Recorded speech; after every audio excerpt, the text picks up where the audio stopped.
कहानी सास बनाम बहु अहंकार बनाम अपनापन। एक मध्यम वर्गीय कस्बे में शांति देवी नाम की एक सास रहती थी।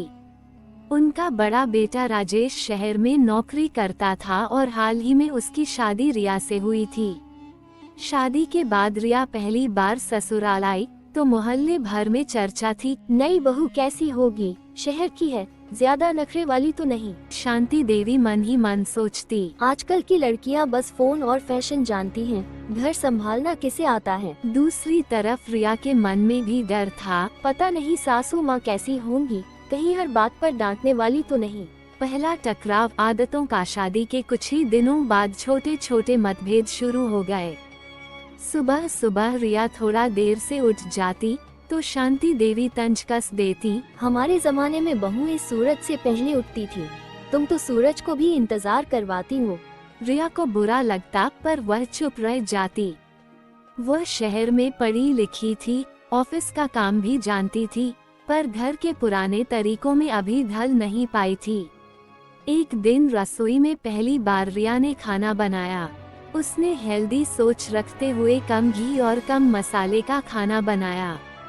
राजेश को अच्छा लगा, लेकिन शांति देवी ने थाली चखते ही कहा, ये क्या फीका खाना बना दिया, हमारे घर में तो दाल भी ऐसे बनती है कि खुशबू से ही पड़ोसी समझ जाएं। रिया ने धीमे से कहा, माँ, आजकल डॉक्टर भी कम तेल मसाले की सलाह देते हैं।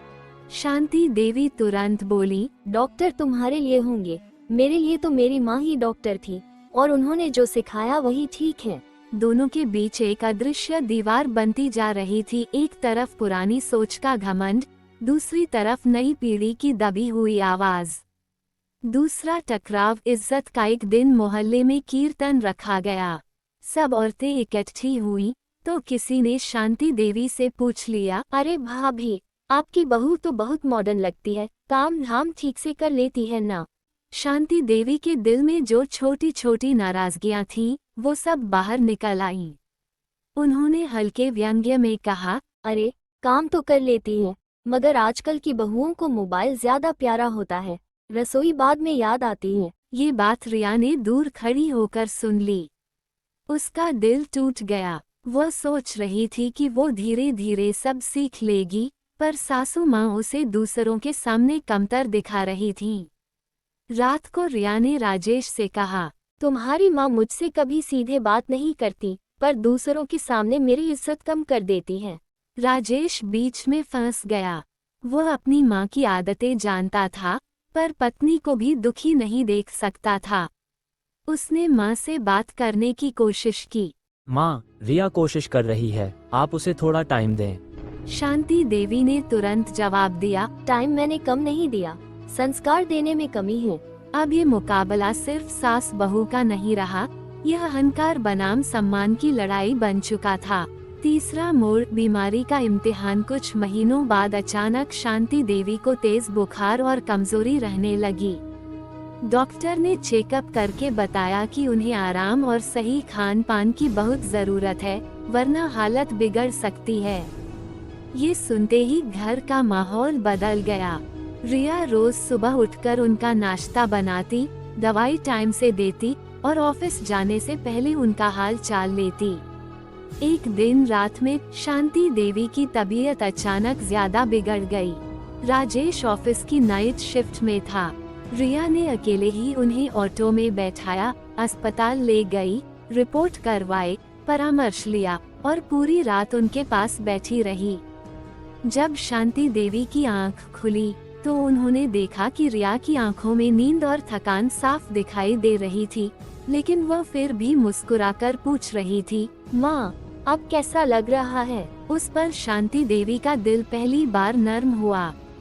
उन्हें याद आया कि जो लड़की उनकी हर बात पर चुप रह जाती थी, वही आज बिना किसी शिकायत के उनका सहारा बनी हुई है।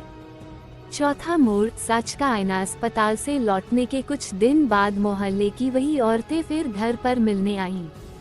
इस बार उन्होंने रिया की तारीफ करते हुए कहा, बहुत नसीब वाली हो भाभी, आपकी बहू ने तो सबको बता दिया कि असली सेवा किसे कहते हैं।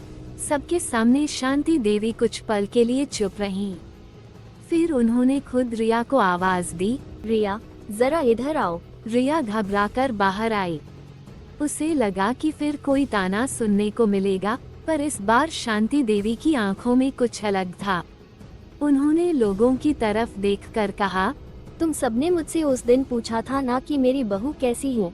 उस दिन मैंने गलत जवाब दिया था। सच ये है कि ये सिर्फ घर नहीं, हमारा दिल भी संभाल रही है। रिया हैरान रह गई। शांति देवी ने उसके सिर पर हाथ रखकर कहा, बहू, माफ करना, मैंने तुम्हें हमेशा अपनी नजर से परखा, तुम्हारे दिल को कभी नहीं समझा।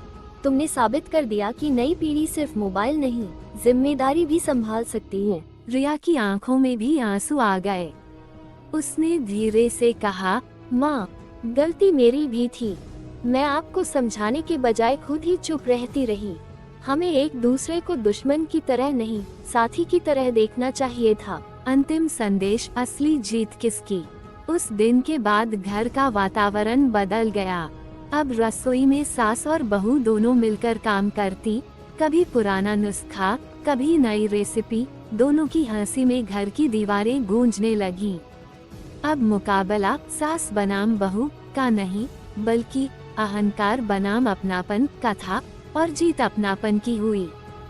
समाज में अक्सर सास और बहू को दो विरोधी खेमों में बांट दिया जाता है, लेकिन जब दोनों एक दूसरे को समझने की कोशिश करें, तो घर युद्धभूमि नहीं, मंदिर की तरह शांत और पवित्र बन जाता है।